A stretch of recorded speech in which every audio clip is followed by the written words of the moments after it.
said to him, I said, if you don't hand over all of your treasure, I'm afraid I'm going to have to shoot you straight in the face. Ah, hello there. It's I, Commander Blunt. And this is my good friend and mentor, Sir Francis Drake. We are both obviously very famous pirates. Maybe you've heard of me. You have heard of me, oh? No? No? Okay, let's not worry about that. Anyway, we're just talking, and on board ship here today, we've let the men have a day off. They're all swimming outside in the ocean. And we thought that we would tell you a little bit about who you can expect to see as far as other pirates on the high seas. It's very important to know, because some of them are not particularly nice. Some are quite nasty, aren't they, Sir Francis? I think you'll agree. So what we thought we would do is we're going to show you a couple of flags of famous pirates from history that, you know, particularly weren't very nice and also weren't very successful. So, pardon, Sir Francis? No, you don't have a flag, Sir Francis. Don't worry about that. Don't worry about it. So let's get going. Let's get our first one. Here we are. Now, sometimes pirate flags, they're either red or black. The black flag is the most commonest one, just like the one we have up here. But the red one means that you will not be given any quarter, so expect to die. Which brings us to our first one. Here he is here, Henry Every. Now, Henry Every was a very notorious pirate, very successful, actually got quite a bit of treasure. And the thing with Henry Every was that he was probably one of the most successful pirates because he actually got to spend his money. Now, we don't know much about Henry Every because, luckily enough for him, he disappeared. He just was never found, never caught, actually got to enjoy all the money that he had taken. And that's what you really, really want as a pirate, isn't it, Sir Francis? Yeah, that's right, yeah.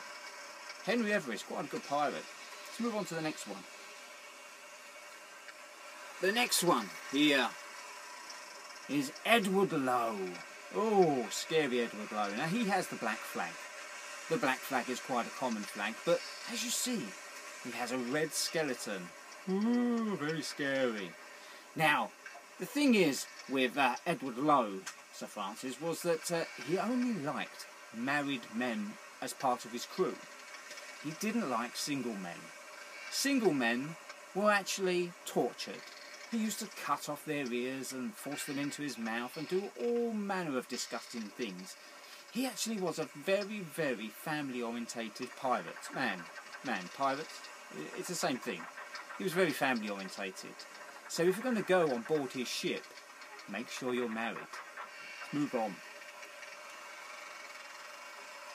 Now the next one. The next one that you might recognise is this one. Here it is. The Jolly Roger. Ooh, everyone's got this pirate flag, haven't they, Sir Francis? This one's just a skull and crossbones. And here it is, the Jolly Roger.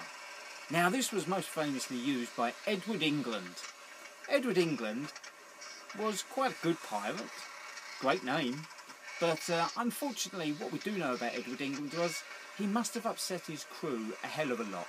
Because what they have done was they just abandoned him and marooned him, which was one of the worst tortures that you could suffer as a pirate. They left him on an island, and when he finally escaped the island, he drifted on a raft for 500 miles until becoming a beggar in Madagascar. It's not the best ending to a career, is it, Sir Francis? No, it's not. Moving on. Here we have a good one. This one here. Like the skull and crossbones, but it's cross daggers. It's the same thing, cutlasses maybe. It's Calico Jack. Have you ever heard of Calico Jack? Calico Jack, now he was not so bad a pirate. He did have two accomplices, Mary Read and Annie Bonny, and he was most famously known by his name, Calico Jack. Mainly because he wore calico trousers. Calico is kind of like a cotton material, and he wore those particular trousers, which most pirates probably wore anyway because they were good for being at sea. But being named after a pair of trousers is not really something that you'd want to be remembered for throughout history, is it? I don't know, you know. There's better names. Moving on. Here we go, I've got a good one for you here.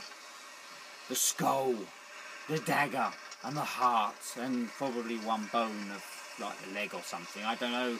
This is Stede Bonnet. Stede Bonnet was known as the gentleman pirate, a lot like me. I'm a gentleman, after all. Privateer turned pirate. I mean, hey, the problem is, a bit like Calico Jack, really.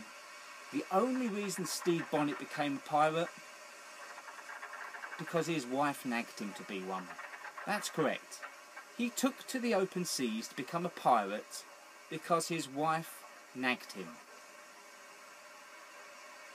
I hope they get better than this, Sir Francis, because quite frankly that's quite poor. Here's the best one. This one here would have struck fear into any pirate and any ship. This is the pirate flag of Blackbeard.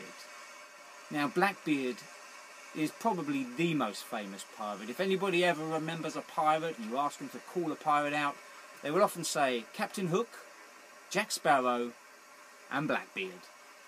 Now, what we know about Blackbeard is that actually he was only really a proper pirate for about 17 months, and that's not very long in pirate times. You want to last forever. But he had a very good idea, did this Blackbeard, or also known as Edward Teach.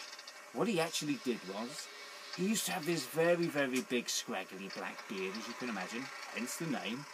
But he used to put little wicks inside it, and he used to set fire to them, and when they flew the flag to attack a ship, he would stand on the bow with both guns, pointing up to the sky, and he would set fire to his beard, and he would look like the reincarnation of the devil. Now that would pretty much scare anybody, I think. But he actually was pretty scary to his crew as well. I mean, he was known to have had a competition on board ship, I hear, of where he would go into the hull and challenge all of his crewmates to see who could last the longest, breathing in brimstone. Now, brimstone's very horrible. It burns the lungs, and he was known to always be the last in the hull. Very competitive. I guess they probably didn't have chessboards or drafts or anything like that. But he was also known to shoot his own crew for no reason whatsoever. His own first mate, Israeli Hands, took a bullet from Blackbeard, and when asked why, Blackbeard just said, "If I don't shoot one of my own crew every so often, how's anyone ever going to respect me?" Bit strange. No, I wouldn't shoot any of my own crew, obviously. But Blackbeard, he'd done a considerable amount of piracy in his time and got quite a bit of treasure. He wasn't very loyal to his crew, as you've obviously heard already, and he did a couple of times leave them in a ship and sail off in a different ship. Yeah, not great, but hey, it's a pirate's life. Unfortunately, when the authorities caught up with Blackbeard, they shot him 5 times, cut him 21 times with a cutlass, and when they eventually cut his head off and hung it from the mast, they say his body, as it was thrown overboard, swam round the ship 3 times. Wow. Now, when you've got stories like that associated with your name, you're going to always be known as one of the world's best pirates of all time. Hopefully one day, yeah, what's that, Sir Francis? You want me to tell them about you? Okay. Wants me to tell you about him. Now, Sir Francis Drake, you probably know him from the Tudor era, the Elizabethan era, when he was in command of one of the ships that fought against the Spanish during the Spanish Armada. He was also one of the most notable pirates of all time. He was probably the reason, or one of the reasons anyway, that the Spanish were attacking England, because he had been attacking the Spanish and stealing all their gold for a very, very long time. Don't laugh about it, it's not funny. But when he finally got through the Spanish Armada and set back off into the seas and became a pirate once again, after he'd done his job for the Queen Elizabeth, he died of disease on board ship. Now the legend says that Sir Francis, when he was buried at sea, he was buried in a lead coffin in full armour. And in all that armour, inside that lead coffin, it was thrown to the bottom of Davy Jones's locker. And what happened next was, years later, people are still trying to find his coffin. But you and I know different, don't we? That's correct. They'll never find it because he's here. He lives in my boat with me, keeps me company. He doesn't talk a lot, and he does smell a bit funny. But he's a better conversationist than most of my crew. So, I hope you've enjoyed this little presentation for Hysterical History, and we hope to see you again soon. Bye now. Anyway, what do you want to do tonight? I was thinking about going over to the local tavern, meeting a couple of women and shooting a few people in the face. You up for that? Cool.